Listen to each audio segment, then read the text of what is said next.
Hey, what's up, everyone? This is Jason Tucker, and this is WP Watercooler, episode number 256. Today's topic is WordCamp US 2017 recap. Let's go around the room real quick, get everyone introduced. Dustin, tell us a little bit about yourself. Sure. I am Dustin Meza. I work for WP Engine. I live in Nashville, Tennessee, and I was the lead organizer for WordCamp US 2017 and will be for 2018. Awesome, man. Good to have you on. How about you, George? So congratulations, Dustin. Our sympathies go out to you. I'm George Stefanis. I work for Jetpack, and I like building shiny things. Sweet. Always good to have you on. How about you, Raquel? I'm raqueLandefeld, and I founded Mode Effect, based here out of Phoenix, and I was the Community Bazaar lead organizer for WordCamp US this year. Awesome. And I hope to be next year as well. Sweet. Good to have you on. Say, how about you?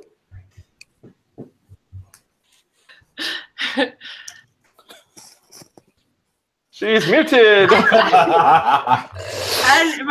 now I'm not muted. You're good. Sorry. I'm used to there being a whole bunch of other people in front of me with instead of S names behind me.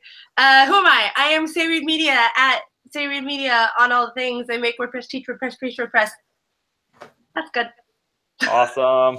Thanks for being on again. Say, as always, to yeah, thanks for being on. Oh, you're welcome. You finally got around to thanking me. Shawn, how about you? Tell us a little about yourself. Everybody, I'm Shawn Pfunder. I work at GoDaddy. I don't know what I do at GoDaddy. I do community, social evangelism, that kind of play stuff. I was at WordCamp US, and I guess I'm kind of like the new guy to the community and totally overwhelmed by all these personalities. Really excited. Awesome. Well, thanks for taking the time out to be on. I'm Jason Tucker. You can find me over at Jason Tucker, and my site is jasontucker.blog. All right, so let's talk a little bit about this stuff. Who came the furthest to get to WordCamp US? I'm curious about that. You and me. I think I was saying I, yeah. And then who showed up the earliest? When did you guys show up? Yeah, because how many years ago did Dustin show up to Nashville? 2 years ago. Nice. Yeah. Good job. I showed up late in the afternoon, early afternoon. Wow, really? Yeah. What about you, George? Oh, I got there Thursday midday. Nice. Not too early. Yeah, same here. What about you, Shawn? Oh man, I was in San Francisco on Thursday, so I got there about midday on Friday. Ooh, wow. Missed everything. Which everything was over by then. It was over. Like I walked in, so they said, "Where's my cupcake?" And then it was over. That was the end. That explains why I still don't have my cupcake. There were cupcakes? I will accept that as an Well, there's a cupcake ATM. Yeah. Yeah. There was a what? Yeah, no, that's the thing. Not at the venue in Nashville. They have a Sprinkles? They have a Sprinkles ATM. Nice. So you can go buy a cupcake, and we were supposed to do that, but because of all the incredible, amazing stuff that was happening all weekend, we didn't get any cupcakes. So I mean, I also neglected to do the buy one get two free boot sale. So that's a real bummer, actually. You didn't get our selfie either, Say. I know. I don't know. What was I doing? I don't even know. I couldn't find you ever. Well, that was the thing. That was one of the interesting parts about this particular WordCamp. I haven't been to a WordCamp US since it moved from WordCamp San Francisco, so it was my first time experiencing any of this. And so I walk in and I go, "Where's the hallway track at? Like, why aren't people out in the hallway talking to each other?" I'm like, "What's going on here? This is really weird."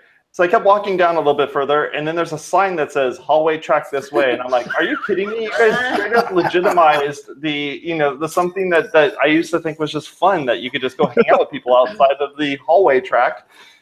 So yeah, I mean, that's the hallway track inside of a room. Yes, oh, okay, I get it now. Like, this is yeah. So odd. I mean, that was basically because Steve, who's not on today, we've been talking about the hallway track, since time began. And I'm assuming, and correct me if I'm wrong, Dustin and Raquel, did he have something to do with bringing that into the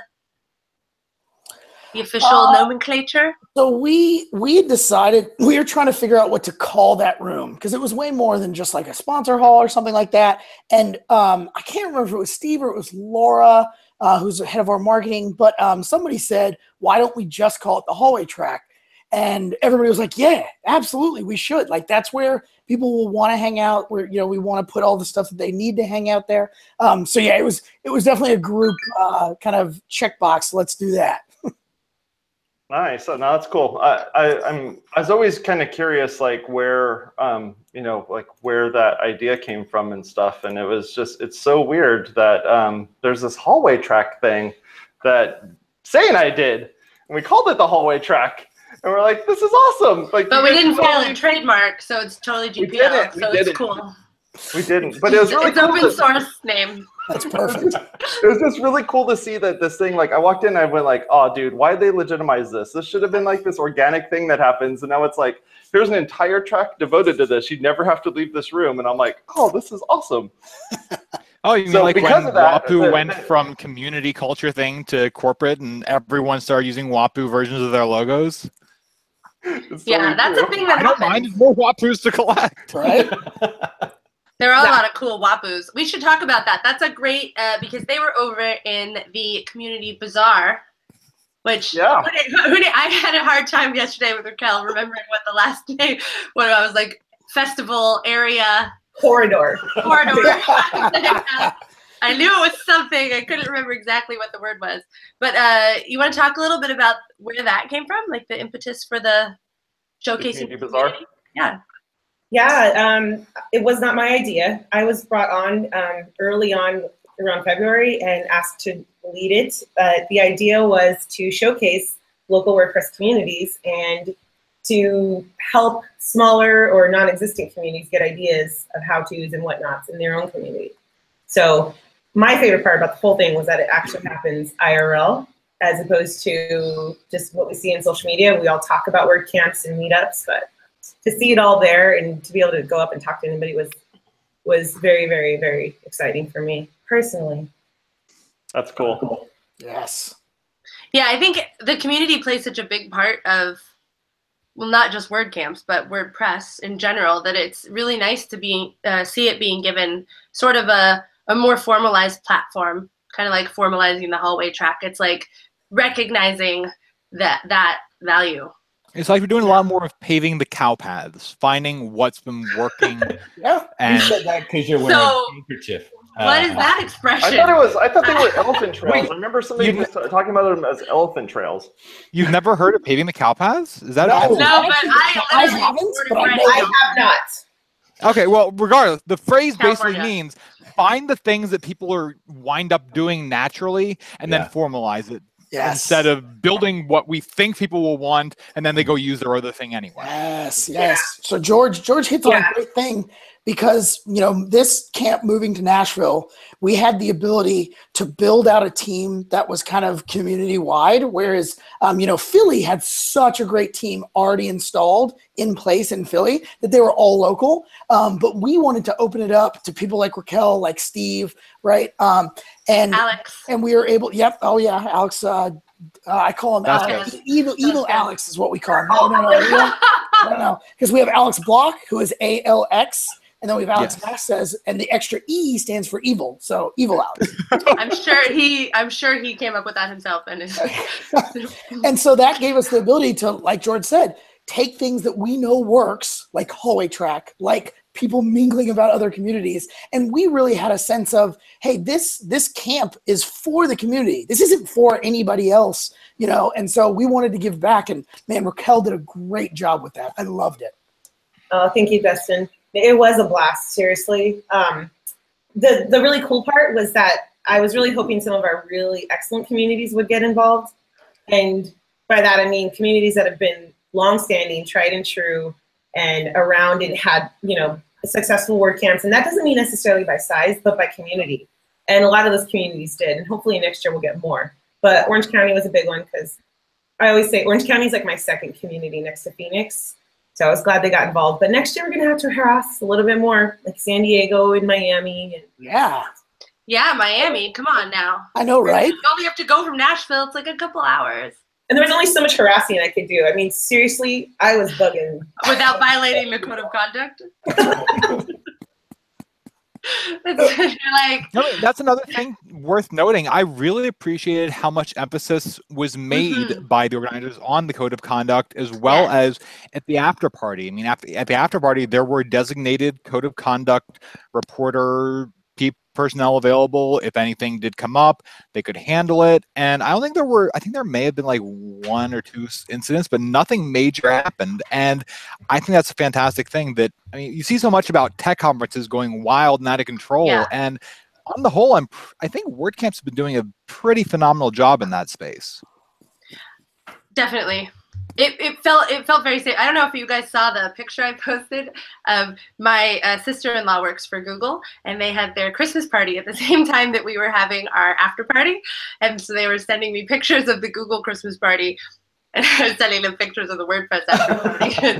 It was really, really different. That's all I have to say. Like, they are really different.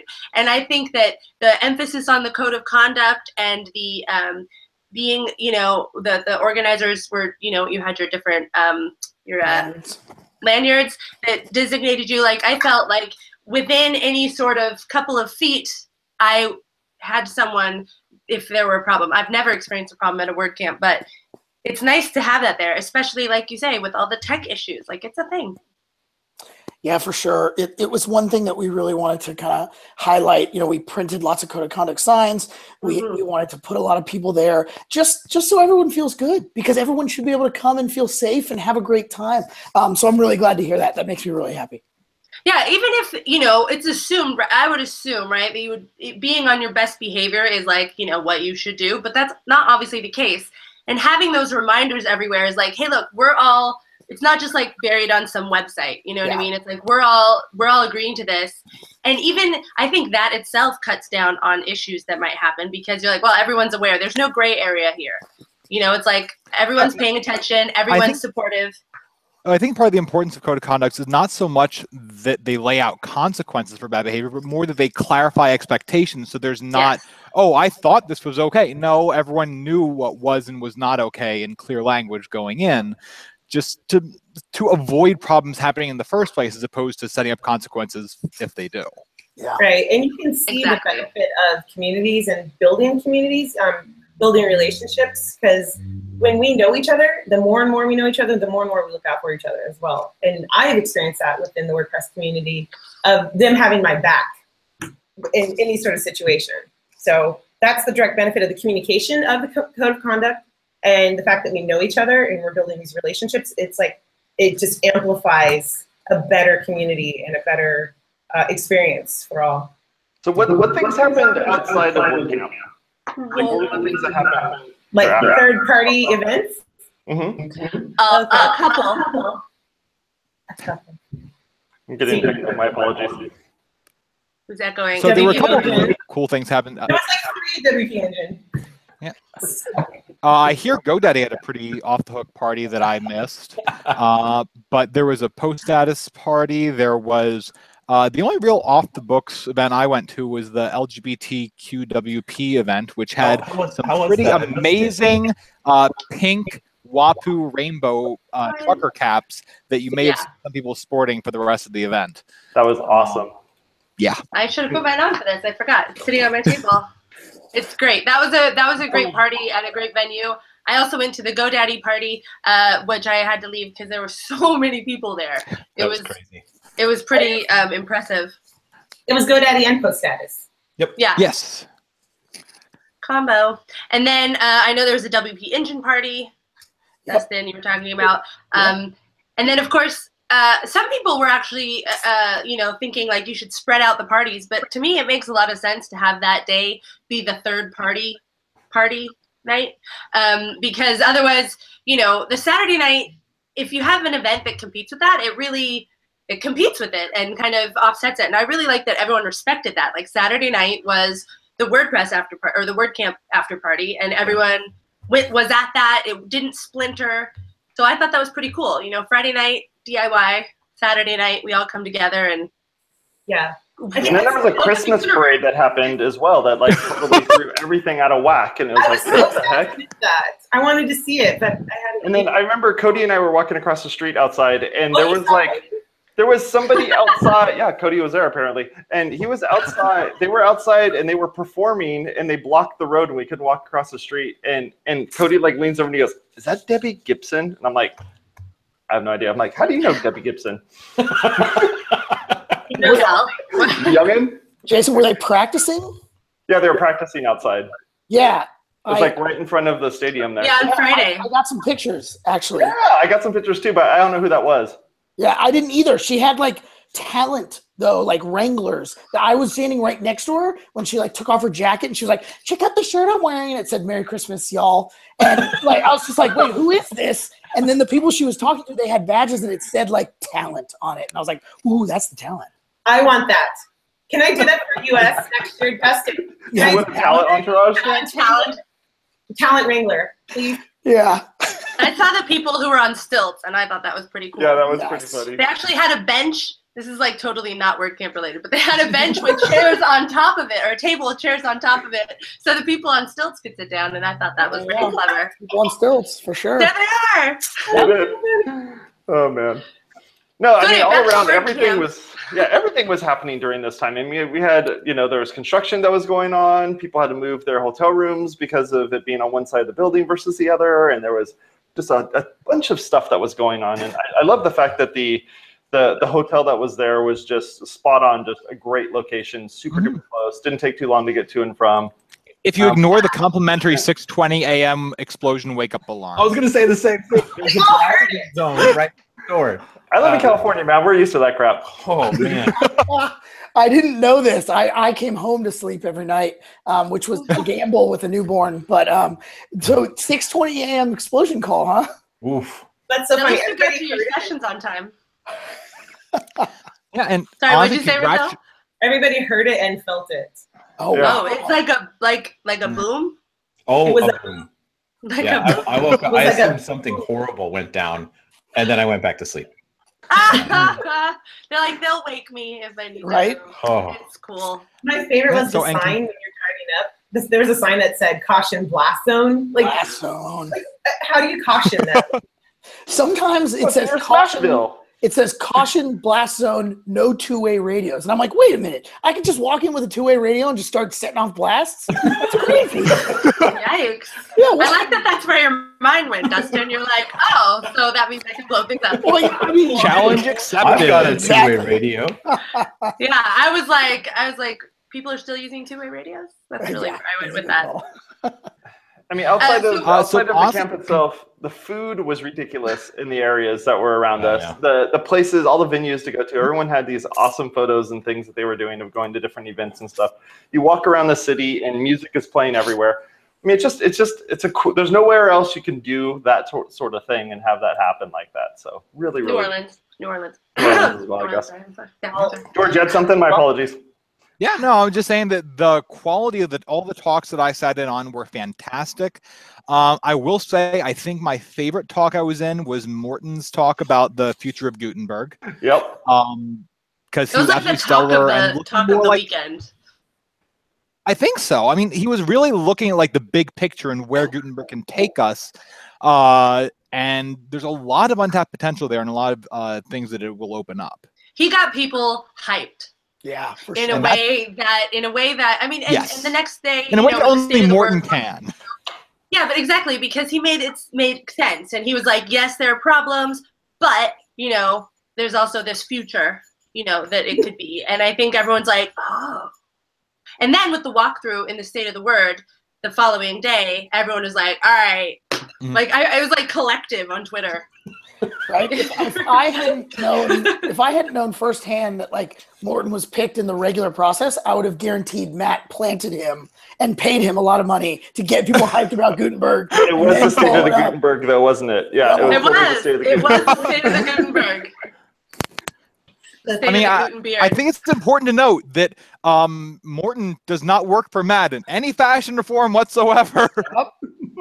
No, and in fact, he's been a strong critic of Gutenberg and a strong raising flags, and because he and I see And eye to eye. justifiably so. Totally, he works with users. He trains users. That's what he does for Linda or LinkedIn Learning or whatever the hell they're called now.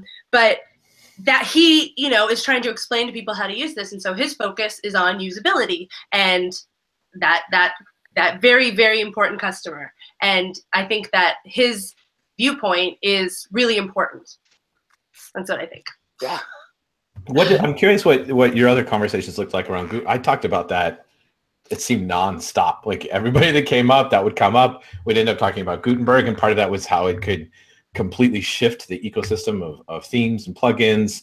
Part of it was some people were even excited because there was a lot of mention of other web builders, like getting into that space, and that could be interesting. Like, what were your all's conversations like around Gutenberg? I think the one linchpin aspect of it they're working on right now, there's a ticket open for, but the ability to nest blocks inside of blocks is going to be absolutely huge. As soon as you can do that opens a lot of doors, including like you can build a layout by putting like a sidebar in one column and your content in the other as blocks. That lets you do contact forms by putting each field as a block inside of the contact form block. There's a lot of different options and possibilities that will open up. And once that's there, I think the extensibility of it and the tools it's going to open up are going to be nuts, especially what third-party plugins like Beaver Builder, Visual Composer, or whatnot will be able to take and start doing more layouts using the core one, which will then give the users more freedom to switch between providers instead of the horrible lock-in that a lot of folks get once they happen to pick one page builder early in the process and then later realize that's not the best fit for them. Yeah, definitely. I had some interesting conversations with some hosts because I'm always, my job at WP Engine, I'm the director of customer experience operations. So I'm always thinking about how our technicians and our customers are going to react to what WordPress does. And so we had some interesting conversations around, you know, will we automatically upgrade customers to new WordPress versions? But there's so many of those customers that don't pay attention to what that is being upgraded. And so one day they're going to go like make a new page and it's going to be Gutenberg and they're going to call us and be like, hey, what is this? Like, and so my mind just starts really working overtime going, wow, I'm gonna have to do a lot of communication around Gutenberg and like, hey, here's what it is. And we're gonna have to figure out, do we offer the, you know, classic version like as a push button install? Yeah. So yeah, lots of interesting things about how is the really dive in kind of user going to interact with, you know, when it comes out. And I love seeing that George and other folks were actually doing testing sessions with people where they're recording their faces, recording the movements on the screen, and just kind of going through that whole thing. Because I think something like that really makes it easier for someone to say, you know, they are actually doing some tests here. They are actually looking at what's going on and how the system is going to be, you know, played out, and how fast they can build a thing just using, you know, tools that they maybe have never even touched before. Yeah. You know what was not in the state of the word? What was not in the state of the word? The results of the user survey. So this is the second year that hasn't been in there. Oh, really? I didn't even notice that. I think we didn't because we're all dazzled by Gutenberg. What did that? This is the first time I've seen a state of the word, and we could talk about that. I don't think it was in there last year either. But it's basically that giant survey that goes around where it's like, you know. Oh, that's right. Yeah, do you make your money using WordPress? How do you do this? How do you do that? And so, I'm not, you know, whatever you choose to put in there makes sense. You know, you got to highlight the code that was developed this year and all that stuff. But I mean, Gutenberg is going to shift a lot of things. So I think it was right that it was a focus on that because it is the future as opposed to a survey which reflects the past. Right. So I think that's just kind of aligned with where we have to go.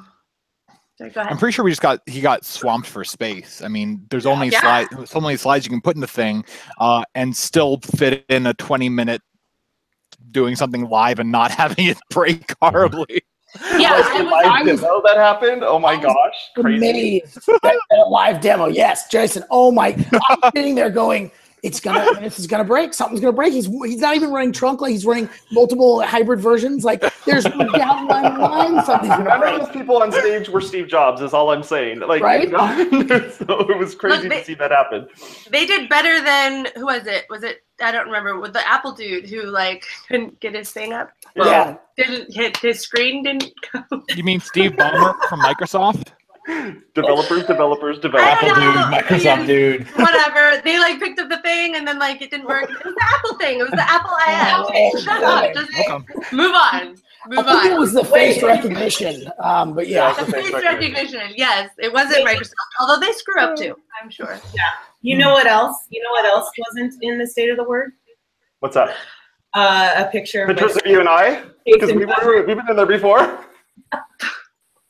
Sorry. Wait. Wasn't in there a picture of you?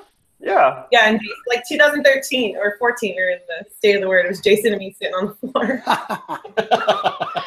That was like my moment. Yeah, I was like, you had your moment, you know? That was, now it's all the Gutenberg's moment. But we Google glasses at the time. But we did have a 9-foot boot. I mean, hey. Well, I'm still a little miffed about the boot situation. Where did we get the boot from, Dustin? I don't even know the origin. So we actually did it last minute. Here's a little insider behind the curtain. So we need to know. We had this big cutout that was like, the shield, the WordCamp US shield with the national background, and it just didn't look big enough. It really looked puny. And so literally day before, we were like, we've got to get something big up here. And so like 4 of us went and spread, and Eric, who's the lead for logistics, Eric worked with some companies for like the furniture that some of the sponsors use. And he was like, I think they have stuff. And sure enough, 9-foot boot. Yeah, someone should have come out of the boot. That's all. I was wishing the same thing. Like, someone should have come out of the boot. Raquel should have been in the boot. George should have been in the boot. Like, I don't know. Like, the guy should have climbed out in order to do his demo. I don't know. It was a big tease. He could have done it from the boot. The poet could have crawled back in the boot. The poet. I don't want to talk about the poem. The poem got some clap back there. I did. Lots of fun stuff like that. Yep. Yeah. I never talked about the poem. The talks, I think, were, I've wondered on this show before, I think, how you address the U.S. audience, because it's not the typical, this is how you use WordPress audience. You know, everyone who's there is, aware of it, and they usually work in the space in some fashion. So, but some of them are over here in marketers and business development, and some of them over here are, hardcore developers. So I think it's really hard to project who that audience is going to be and make talks that make sense to them. And I do feel like the talks that were selected a lot of them were able to reflect that, because it didn't try to be like a how-to. It was more like a, look what this is, here's an experience, here's something that's connected. And I think that's a hard balance to strike. So I think that's a cool thing about WordCamp US that really makes it unique. It is unique in that sense. It's not a local WordCamp, it's a national level WordCamp. Yeah. But there are still tons of local attendees that show up. And Dustin, you asked during the State of the Word or before it, how many is this your first time? How many are local? And so many hands went up. I was really excited about that. Yeah, so it is hard to gauge that. Yeah, but I think it's interesting. I know you guys, I don't know why there's an echo again, but I know you guys got a little bit of, slack, as it were, for the blind picking of the talks and stuff, but I think it's a hard thing to do, and I think it worked out well. So, Morton's talk got in there, so I think you guys did what was a difficult job well. Yeah, and so before this, I spoke at like 20 different WordCamps, and so I wanted to, from kind of the other side of the coin, if you would, I wanted to make sure that we did something that, just made sense, that we could come back and say, here's how it works. And we actually did a whole show of our WordCamp US Hangout, Go WCUS, about here's what talks got in. Here's what a good submission looks like. And then we'll reuse that next year when we call for talks, and we'll say, hey, watch this, because this shows you how to build a submission that has a good chance. Mm-hmm. That's awesome. And works for that audience. Yeah, exactly. Yeah. Well, that's about it for today. I want to say thank you very much for all of you for hanging out and chilling with us and talking a little bit about WordCamp US and all the stuff that we did there. I want to say a special shout out to my daughter and all the people who helped out with my daughter and being able to do her recordings and stuff. Go over to Jessalyn.blog, and you can go take a look at all the stuff that happened there. And lastly, if we couldn't do this show without you, so thank you very much for listening to us and leaving us feedback and kind of, talking with us about the things that are going on and sharing this stuff on YouTube and stuff like that. I really appreciate that. So you have a good one, and talk to y'all later, and we will see you at the next WordCamp. Bye-bye.